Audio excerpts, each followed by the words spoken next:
अस्सलाम वालेकुम दोस्तों, आप देख रहे हैं मेरा यूट्यूब चैनल शाह टीवी। दोस्तों, हज़रत नूह अलैहिस्सलाम अल्लाह के एक प्यारे नबी थे। इनकी कौम अल्लाह के बताए हुए रास्ते से भटक कर शिर्क, बुत परस्ती और अल्लाह के अहकाम की खिलाफ वर्जियों में बुरी तरह मुब्तला थी। एक अल्लाह को मानने के बजाय इसने पत्थरों के बुत अपने हाथों से बनाकर इनकी इबादत शुरू कर दी थी। वो अल्लाह को सजदा करने के बजाय पत्थरों के बेजान बुतों के सामने अपना सर झुकाते और अपनी पेशानियां रगड़ते। बुतों के आगे हाथ फैलाकर अपनी मन्नतें, मुरादें और दुआएं मांगते। जब इनकी ये बात बहुत आम होगी तो अल्लाह ताला ने इनकी रहनुमाई के लिए हज़रत नूह अलैहिस्सलाम को भेजा। हज़रत नूह अलैहिस्सलाम ने अपनी कौम को अल्लाह के पैगाम से आगाह किया, इसके इनामात व एहसानात बताकर इन्हें बुत परस्ती छोड़ने और अल्लाह के अहकाम मानने की तलकीन की। हज़रत नूह अपनी बिगड़ी, ज़िद्दी और ख़ुद सर कौम को समझाने और राह रास्त पर लाने के लिए कई सौ साल तक काम करते रहे। इन लोगों में हज़रत नूह अलैहिस्सलाम का अपना बेटा भी शामिल था। जब हज़रत नूह अलैहिस्सलाम अपनी कौम को इनकी सरकशी और नाफरमानी पर अल्लाह के अज़ाब से डराते तो इनका बेटा मुंह बिगाड़ कर कहता, जाइए जाइए अपने अल्लाह का अज़ाब ले आइए, वो हमारा क्या बिगाड़ लेगा। हज़रत नूह अलैहिस्सलाम अपने बेटे को बड़े प्यार से समझाते, बेटा अल्लाह के अज़ाब से कोई भी नाफरमान और सरकश नहीं बच सकेगा। सिर्फ इन लोगों को ही अल्लाह की रहमत बचाएगी जो ईमान ले आए हैं और जो एक खुदा की इबादत करने लगे हैं। मगर कौम के साथ साथ हज़रत नूह अलैहिस्सलाम के बेटे की सरकशी, ज़िद और नाफरमानी कायम रही। जब अपनी कौम के ताने सुन कर हज़रत नूह अलैहिस्सलाम को एक तवील अरसा बीत गया और कौम की सरकशी, ज़िद और नाफरमानी में कमी ना आई तो वो बहुत अफसरदा रहने लगे। इनकी अफसरदगी का भी लोग मजाक उड़ाते और हंस कर पूछते, कहाँ है तुम्हारे अल्लाह का अज़ाब, कब ला रहे हो हम सरकशों पर अपने अल्लाह का अज़ाब। तब हज़रत नूह अलैहिस्सलाम ने अल्लाह की बरगाह में फरियाद की, ए अल्लाह, तू दिलों के भेद जानने वाला है। ए अल्लाह, तू खूब जानता है कि ये कौम मेरे समझाने से सुधरने वाली नहीं। तुझे खूब खबर है कि ये सरकश तेरे अज़ाब को खुद दावत दे रहे हैं। अब तू ही इनसे बदला ले और इनकी नाफरमानी और सरकशी की सज़ा दे। फिर अल्लाह ताला ने हज़रत नूह अलैहिस्सलाम को एक बड़ी कश्ती तैयार करने का हुक्म दिया।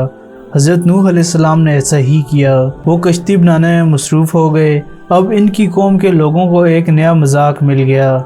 जब वो करीब से गुजरते और इन्हें कश्ती बनाते देखते तो हंस कर पूछते, ए नूह, ये तुम्हें क्या हुआ, तुम अल्लाह के नबी से बड़ी कैसे बन गए। दोस्तों, बड़ी वो होता है जो कश्तियाँ बनाता है और लकड़ी का काम करता है। हज़रत नूह अलैहिस्सलाम अपनी कौम के लोगों की ये तंज़ भरी बातें सुनते और खामोशी के साथ अपने काम में मसरूफ़ रहते।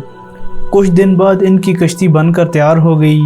अल्लाह ताला ने इन्हें हुक्म दिया कि वो अपने घर के लोगों और उन लोगों को भी साथ लेकर कश्ती में सवार हो जाएं जो अल्लाह पर ईमान ला चुके हैं। इसके अलावा हर जानवर का एक एक जोड़ा भी साथ रख लें। काफिरों ने जब ये देखा तो फिर इनका मजाक उड़ाने के लिए जमा हो गए। वो हंस कर पूछते, ए नूह, क्या तुम इस कश्ती को खुश्की पर चलाओगे, यहाँ कोई दरिया समुंदर तो है नहीं। हमारे तो कान पक गए हैं अजाब सुन कर। आखिर हज़रत नूह अलैहिस्सलाम अपने खुदा का वो अजाब जिससे हमें डराते हैं लेकर क्यों नहीं आते।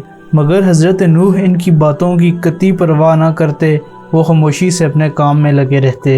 हज़रत नूह अलैहिस्सलाम खामोश रहते और इनकी बातों का जवाब देने में अपना वक्त ज़ाया नहीं करते। हज़रत नूह अलैहिस्सलाम ने अल्लाह के हुक्म के मुताबिक कश्ती तैयार करके इसमें तमाम अफराद को जो ईमान ले आए थे, खाने पीने का सामान और हर जानवर का एक एक जोड़ा कश्ती में रख लिया। अल्लाह ताला ने ज़मीन और आसमान को हुक्म दिया कि वो अपना पानी उगलना और बरसाना शुरू कर दें। हुक्म मिलते ही ज़मीन से पानी उबला और आसमान से बरसना शुरू हो गया। चारों तरफ पानी भरने लगा। देखते ही देखते हज़रत नूह अलैहिस्सलाम की कश्ती इस पानी पर तैरने लगी। लोग बदहवास होकर बचाव के लिए इधर उधर भागने लगे। अब लोगों को हज़रत नूह अलैहिस्सलाम से मजाक उड़ाने के बजाय अपनी अपनी जान बचाने की फ़िक्र थी। आसमान से पानी बरस रहा था और ज़मीन भी अपना पानी उगल रही थी।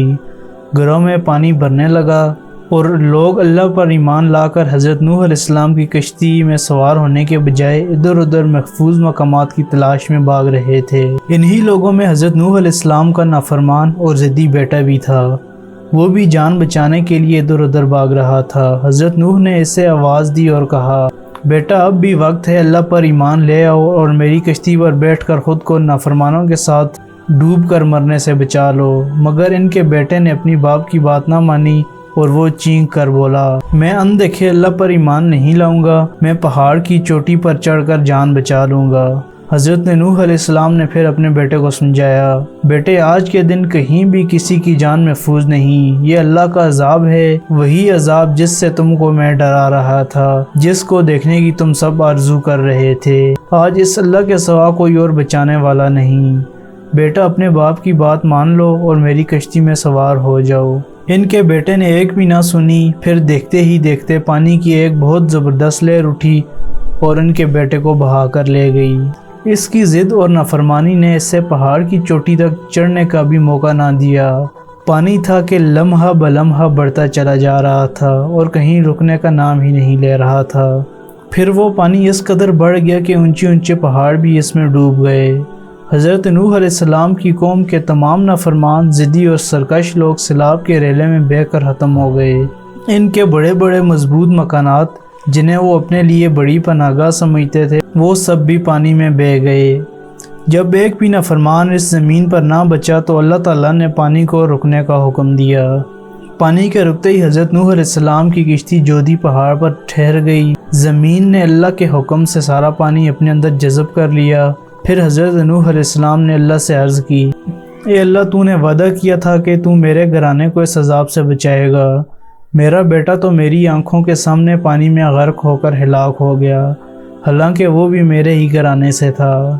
اللہ تعالیٰ نے جواب میں فرمایا، اے نوح، بلا شبہ تیرا بیٹا تیرے گھرانے سے تھا، مگر اس کے اعمال تیرے جیسے نہ تھے۔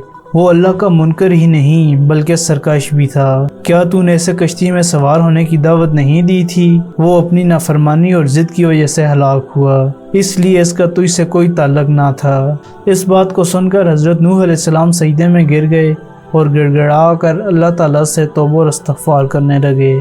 اللہ تعالیٰ نے حضرت نوح علیہ السلام کو کشتی سے اتر جانے کا حکم دیا اور کہا، تجھ پر اور وہ لوگ جو ایمان لے آئے ان پر ہماری برکتیں اور رحمتیں نازل ہوں گی۔